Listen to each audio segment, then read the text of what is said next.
ఈ స్వాములు ఏంది ఇంకా పనుకునే ఉంటారా? టైం చూస్తే 4 అయింది. స్వామి, ఓ స్వామి, లే స్వామి, టైం 4 అయింది. ఎప్పుడు పూజలు చేస్తారు ఏంది? లేపు, ఆ స్వామిని లేపు.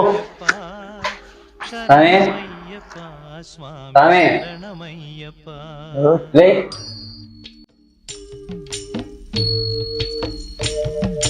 హరివరాసనం స్వామి విశ్వమోహనం హరిదధీశ్వరం ఆరాధ్య పాదుకం హరివిమర్దనం స్వామి నిత్యనర్తనం హరిహరాత్మజం స్వామి దేవమాశ్రయే. శరణమయ్యప్ప స్వామి శరణమయ్యప్ప, శరణమయ్యప్ప స్వామి శరణమయ్యప్ప.